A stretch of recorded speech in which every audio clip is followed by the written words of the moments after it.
Wait, what chapter was that formula in?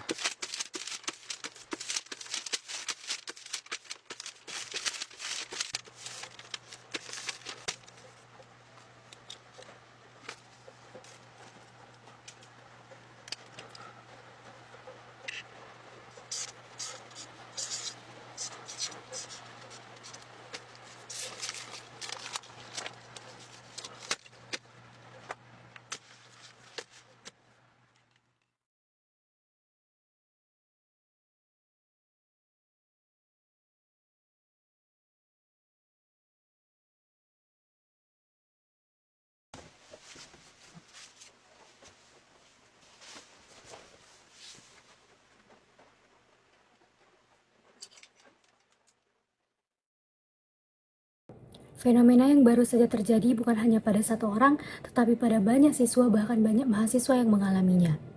Kondisi ini dikenal sebagai stres akademik, yaitu tekanan mental yang muncul akibat tuntutan dalam dunia pendidikan.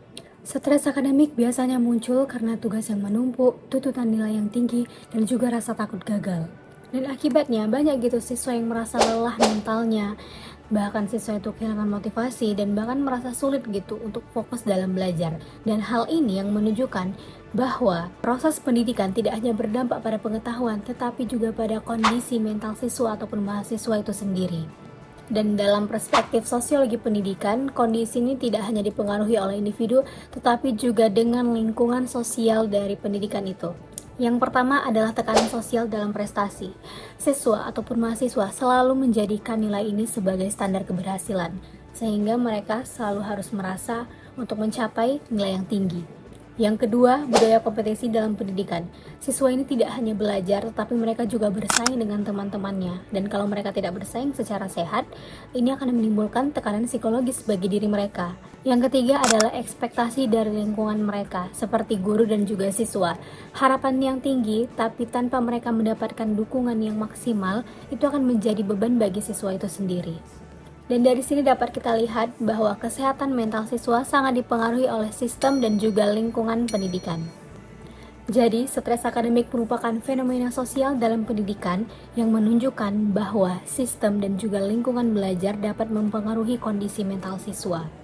Dan jika hal ini tidak diperhatikan, maka dapat mengganggu proses belajar dan kesejahteraan siswa itu sendiri.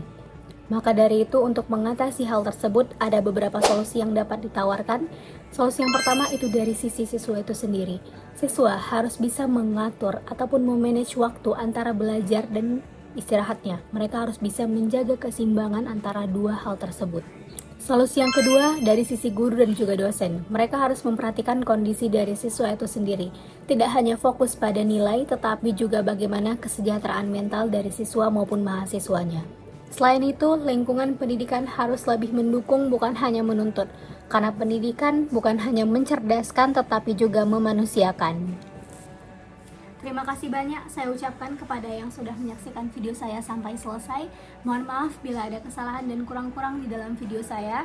Niat saya menyampaikan ilmu pengetahuan dan semoga bermanfaat. Wassalamualaikum warahmatullahi wabarakatuh.